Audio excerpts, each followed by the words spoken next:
Hi, everybody. My name is Gloria Folleron, and I'm the founder of leantime. Leantime is a project management system that people actually want to use. Now, 70% of developers said that the biggest problem the development community is facing is bad project managers. If you ask 20 different people what is project management, you're going to get 20 very different answers. Project management is often thought of as a collection of hard skills, a magical room full of Gantt charts, well planned task lists, and status reports galore. And it is. But for projects to be truly successful, you need both hard skills and soft skills. In fact, that is there, sorry. In fact, up to 78% of a project's success rests on soft skills. The art of project management is in one's ability to engage, inspire, motivate, protect, lead, and support with absolutely zero authority and no title to match. It's no wonder that project management systems are only as useful as the people using them. The future of work management is one where it's a full experience. We bring the softer side to project management in a 3-step process. Number one is that we simplify the chaos, we clarify what exactly is project management, and then we make it easy to use for everyone on the team. Step two is that we make it relevant to the day-to-day work being done. Step three is that we use generative AI to then engage, motivate, and communicate with team members. Welcome to the human side of project management. It's goals focused.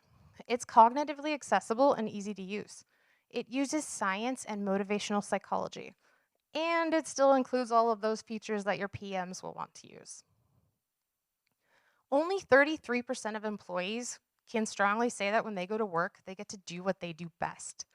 If an organization could double that number, they could see up to 11% increase in profitability and up to a 30% decrease in turnover. In leantime, this looks like allowing team members to privately rate how they feel about each task on a scale from red angry face emoji to elated unicorn. From there, our AI then makes personalized recommendations on which tasks you should start first based on how you feel about the work coming. In the very near future, our AI will then also make recommendations on who to assign tasks to based on their interests. Now, only 50% of employees strongly agree that when they go to work, they are confident that they understand what's expected of them. If an organization could get that ratio up to 80%, you could see a 22% decrease in turnover and up to a 10% increase in productivity. In leantime, knowing what's expected of you looks like taking from the project description, the task is assigned, and the user role, and creating a personalized project introduction that is highlighting their value and impact to the upcoming project. This is done in a pirate, medieval, or motivational speaking voice. AI doesn't stop there for us.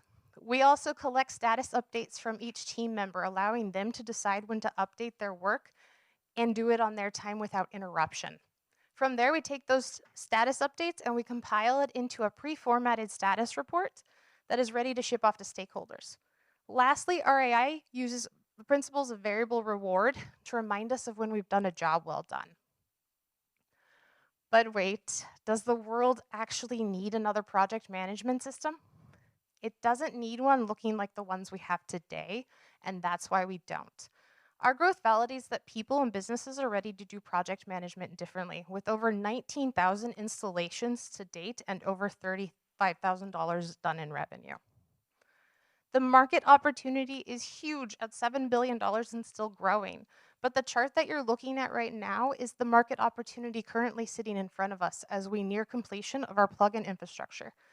This plugin infrastructure allows us to monetize in the open source community.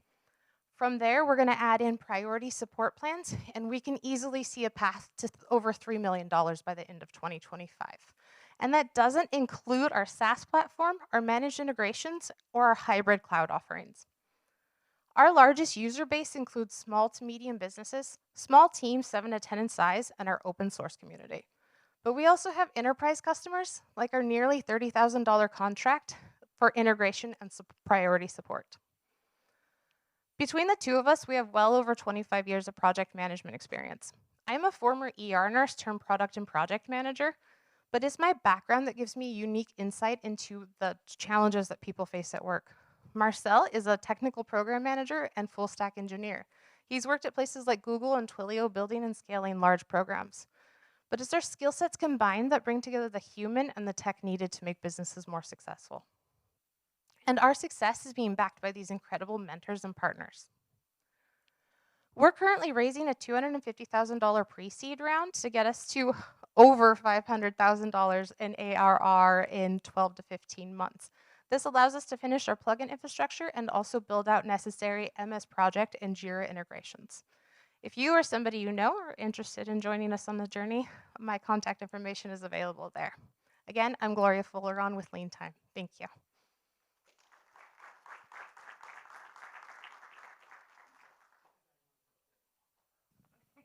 Hello, hello. Hello. Hey, thanks. Good pitch. I do have some questions. Can you go a little bit initially more deeply on the business model? I know in the open source world, things are a little bit different. Sounds like the plugin infrastructure is the sole source of monetization. So tell me more about what you have planned and how you might differentiate in that space. I'm saying that from the place of kind of, all the big players they're building lots of stuff all the time, and so it's a bit of an arms race. So I'm curious what you guys are thinking about there. So I think I heard two questions. Mhm. One is, you're in the open source space, how do you intend to monetize and what revenue routes do you have? And the second question I hear is that, holy heck, it's a saturated space, everyone is building quite fast. How do you stand out in that space? Sounds good. Go for it. Perfect. So question number one, plugin marketplace or plugin infrastructure is our first step into monetization.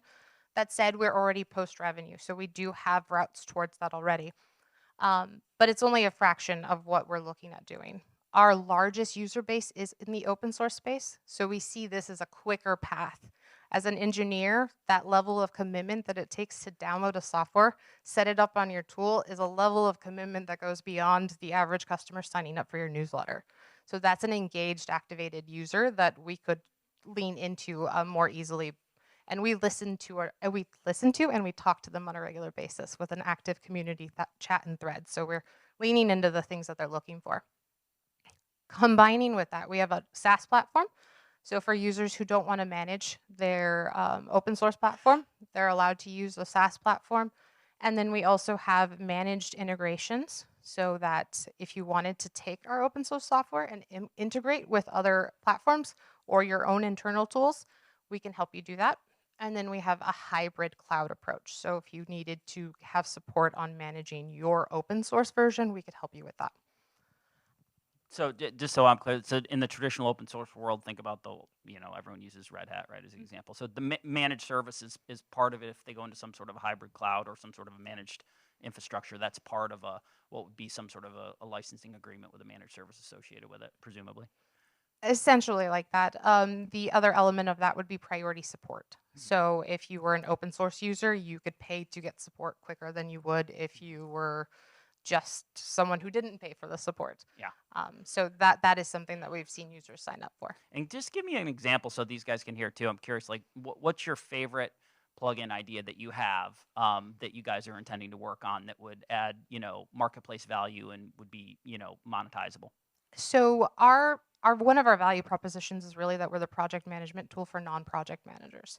We're looking at things from the perspective of the individual contributor who is doing the work every day, where the current tools are really focused on the employer's experience. And so we're trying to figure out, how do we bring that experience? So that means that we have to keep the platform itself a level of simplistic. And naturally what happens is you have more advanced users who come in and say, I want this more advanced customization because it allows me to do something we're already doing. The other tools are doing that, and that's what makes a bloated system. Now all of a sudden you get into a tool, you have to think really hard, how does my work fit? Where does this go? I don't understand.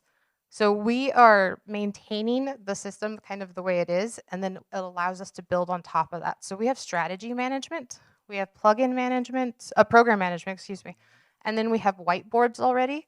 Okay. And then we have AI that is just about ready to all go straight into the plugin marketplace the moment we're done. Okay. So our development approach has been launch in cloud, and then test, validate, get feedback, and then launch in open source as a plugin. Okay, sounds good. So I'll let Steve go first because I know he'd give you all the actual good software questions because I'm the person that hates every single project management software I've ever tried, period. And it's not because I don't think project management's important. I just don't like using them.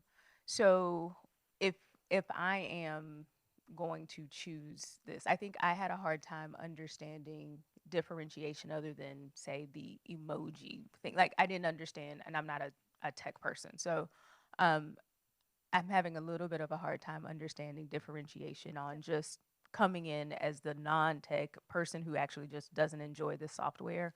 Why am I choosing this other than the aesthetic stuff that, the emojis, the how do you feel? You said soft skills, but tell me, I think I may be missing the essence of what is lean time.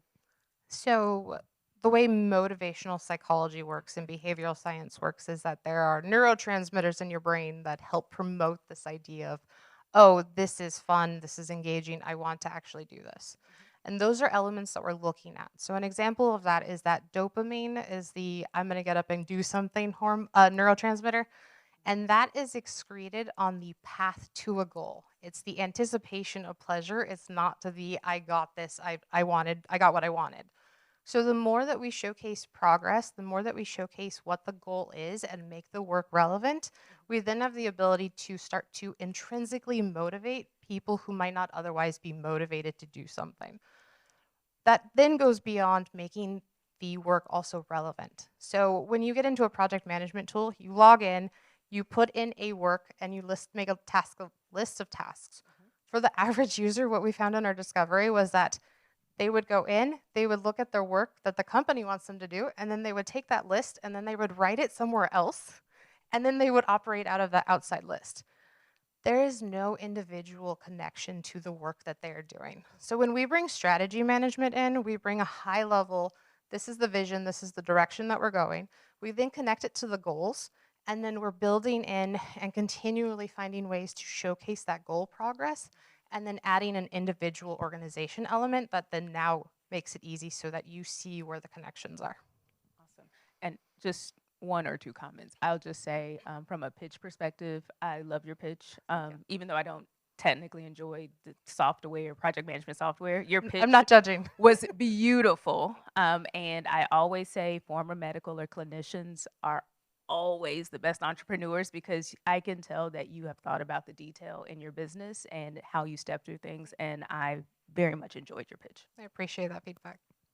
I think your question seemed simple, but I think it's really important. It became a lot more interesting to me to hear you talk about the behavioral science behind the system because that is different. I mean, there's a zillion of these, right? And you can make your own an Airtable in an afternoon. And I know they're nothing like what you guys have, but my point is that if you can bring more to the pitch around your expertise and the way you're connecting behavioral science. I mean, think of the things like Noom that have gotten insanely popular, right? But by taking a behavioral, kind of approach to what is, an ordinary and well-worn, set of tasks and behaviors like weight loss. In this case, project management, I think, is in the same state. You have to do it. The path is pretty well worn. So what is different about this is the behavioral science side. So I would love to see a bunch more of that in the pitch. And then I always say this, so I apologize for those of you that have been here before.